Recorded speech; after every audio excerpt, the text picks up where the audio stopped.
আসসালামু আলাইকুম। আশা করি আপনারা সবাই ভালো আছেন এবং সুস্থ আছেন। সো মার্কেটের আজকে আসলে অবস্থা খুবই খারাপ। তারপরও চলুন মার্কেটের এক নজরে অবস্থাটা দেখে আসি।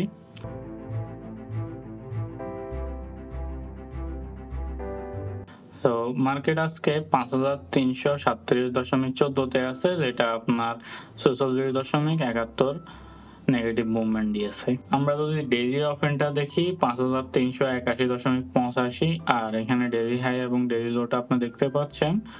টোটাল ট্রেড যদি দেখি ১,৬৯,০০০। তো টোটাল ভ্যালু হচ্ছে ৫৪৬.৭৯ কোটি টাকা। আর এখানে 1 মিনিট চার্টটা আপনি দেখতে পাচ্ছেন।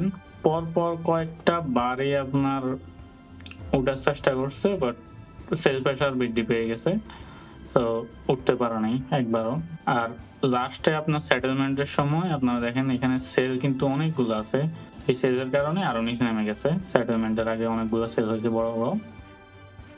তো স্টকের মধ্যে যদি দেখি, স্টকের মধ্যে ৪৬ টা আপে আছে, ৩০৩ টা ডাউন এবং ৫০ টা আনচেঞ্জ অবস্থায় আছে। তো আপনি বুঝতেই পারছেন টোটাল স্টকের মধ্যে মোটামুটি ৭৫% স্টক ডাউনে আছে। তার মধ্যে আবার আপনার ১২% এর মতো আনচেঞ্জ অবস্থায় আছে। বাকি যে ২৫% আছে। তো আপনি বুঝতেই পারছেন যে মার্কেটের কি একটা অবস্থা করুণ পরিণতি। আর রিয়েল ট্রেড ভ্যালু যদি দেখি, রিয়েল ট্রেড ভ্যালু হচ্ছে ৫৪৬.৭৯ কোটি। সো এইটা অনেক ভালো যে ট্রেড ভ্যালু প্রায় ৮০ কোটি টাকার মতো কমে গেছে। আরো কমতেও অনেক ভালো হইতো।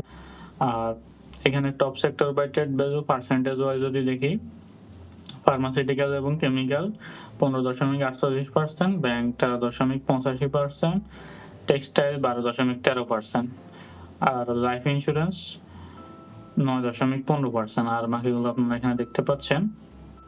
আর এবার আমরা টপ সেক্টর বাই গেইনার আর লুজার যদি দেখি, ফার্মাসিউটিক্যাল সবার উপরে গেইনের মধ্যে ৮টা গেইন হইছে। এরপরে ইঞ্জিনিয়ারিং ৫টা গেইন হইছে, টেক্সটাইল ৪টা। আর এখানে বাকিগুলো দেখতে পাচ্ছেন।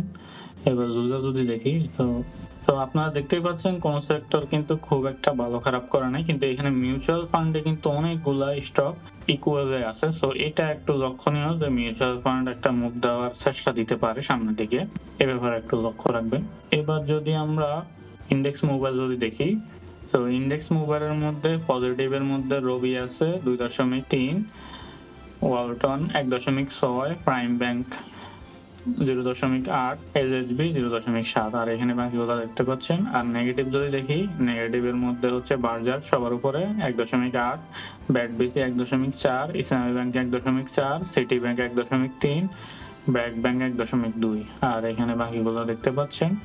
এবার আমরা টপ গেইনার আর লুজার যদি দেখি, তো গেইনারের মধ্যে আপনার জেলবাঙ্গা সুগার মিল সবার উপরে, এরপরে আপনার ফার্স্ট ফাইন্যান্স, এরপরে আপনার জিকিউ বলপেন ইন্ডাস্ট্রি। আর এখানে বাকিগুলো দেখতে পাচ্ছেন। আর আমরা যদি লুজার দেখি, লুজারের মধ্যে আপনার সবার উপরে আছে বরকা পাওয়ার, আর এরপরে আছে ট্রাস্ট ইসলামী ব্যাংক ইন্স্যুরেন্স।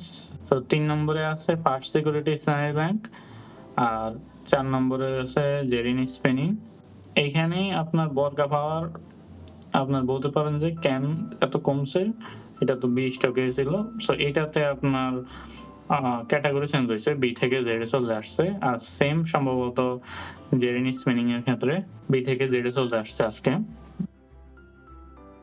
সো যার কারণে আপনার এত কমে গেছে, বি থেকে জেডে আসার কারণে। এবার আমরা ডিএসইএক্স এ যাই।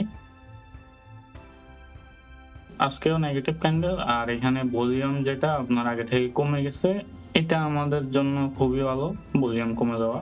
সো এইখানে আপনার আরেকটা ছোট ক্যান্ডেল দিতে পারে কালকে, নেগেটিভ ছোট ক্যান্ডেল। সো এটা দেওয়ার পরে উপরের দিকে ওঠার একটা চান্স আছে। আর যদি এখান থেকে উপরে উঠে যায় কালকে পজিটিভ করে, তাহলে তো ভালোই। বাট একটা ছোট ক্যান্ডেল দিতে পারে এর আগে, এখানে আপনার এই জায়গা দিয়ে এইভাবে ছোট একটা ক্যান্ডেল দিতে পারে।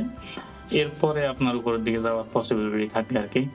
তো দেখা যাক কি হয়।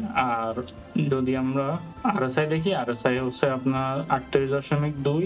আর হিস্টোগ্রাম যদি দেখি, হিস্টোগ্রাম আজকেও নেগেটিভ, আগে থেকে বড় হয়ে গেছে। অনেকগুলাই খারাপ ইন্ডিকেটর দেখতে পাচ্ছি আমরা।